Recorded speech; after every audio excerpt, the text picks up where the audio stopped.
আজকের ভিডিওটা হবে একটু আলাদা। তার আগে বলি গুড মর্নিং। তোমরা কেমন আছো? আশা করি খুব ভালো আছো, আর আমরাও ভালো আছি। তো সকালবেলা রান্না বান্না কমপ্লিট করেছি, আর আগের দিন রাতে তোমরা দেখলে অনেকটাই রান্না করে নিয়েছি। সকালে শুধু ডালটা ফোড়ন দিয়েছি বাস, আর ভাত করেছি। তারপরে বাসে উঠে গেলাম একদম পারফেক্ট টাইমে। 8:30টায় বাসটা ছাড়ে, আমি 8:20-এ রাস্তায় এসেছি। তারপরে বাস থেকে নেমেছি, নেমে এই যে ওয়েট করছি আমার কাজের এখানে এসেছি কি কারণে? কারণ হচ্ছে আমার কিছু টাকা আছে এখানে, মানে কমিশন তুলতে যাকে বলে। তো মাল্টি লেভেল জুয়েলার্সে আমি কাজের ফাঁকে, এটা আমার একদমই নিজস্ব একটা কাজ। তো সেখান থেকে কাজকর্ম করে আমি এলাম বাস স্ট্যান্ডে। তো এখানে মুড়ি মাখা খাচ্ছি, নিলাম আর কি। তারপরে বাসে বসে মুড়ি মাখা খাবো এখন। তো আমরা যতবারই আসি আর কি এখান থেকে মুড়ি মাখা খাওয়া হয়।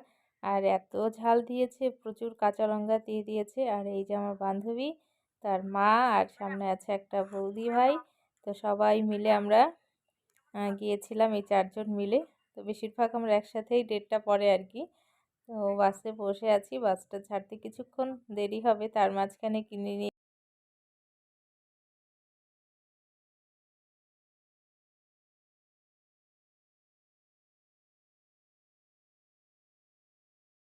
শুভ সন্ধ্যা বন্ধুরা। তো এসছি সন্ধ্যের একটু আগে, তারপরে এসে মেয়েকে খাইয়ে ঘুম পাড়িয়েছি। আর ছেলে এখন আর্ট ম্যাম এসছে, আর্ট শিখছে। আর বাসের মধ্যে এসে সে সকালে গেছি জানো, আমার এত মাথা ব্যথা করছে। আমার এটা মানে কি বলবো, কোথাও গেলে পরে মানে একটু বেশিক্ষণ যদি জার্নি করি বাসে, বা পেটে কিছু না থাকে, তাহলেই আমার মাথা ব্যথা শুরু হয়ে যায়। তো মেয়েকে একটু ঘুম পাড়িয়েছিলাম, ওর সাথে একটু ঘুমিয়েছিলাম, তবুও মাথা ব্যথাটা যাচ্ছে না। এদিকে ছেলের পরীক্ষা, ম্যাম চলে গেলে ওকে পড়তে বসাবো। আর একটা জিনিস কিনে এনেছি, তোমাদের সাথে শেয়ার করি। দেখো এই কুর্তিটা, নাইরা সেট। এই দেখো, ভীষণ সুন্দর, কিন্তু দুঃখের কথা আমার একটু টাইট হয়ে যাচ্ছে। খুব সুন্দর কুর্তিটা, এত সফট, দেখো কি সুন্দর লাগছে। তো টাইট হয়ে যাচ্ছে পুরো, জানি না পরতে পারবো কি না।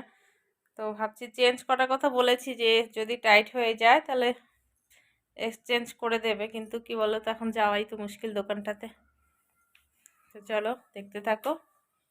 এখন কি করব বলো তো, এখন রাতের রান্নার ব্যবস্থা করি, তারপরে ওর হাট হতে হতে ততক্ষণ রান্নাটা করে নিই, তারপর রান্না করে নিয়ে ওকে আবার পড়াবো।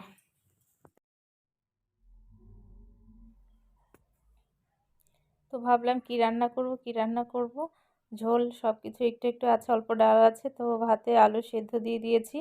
আর এই যে দেখা যাচ্ছে, দেখো অনেকগুলো আলু সেদ্ধ দিয়ে দিচ্ছি। ছেলেকে পেঁয়াজ দিয়ে আলু মাখা ভালো করে করে দিলে না খেয়ে নেয়।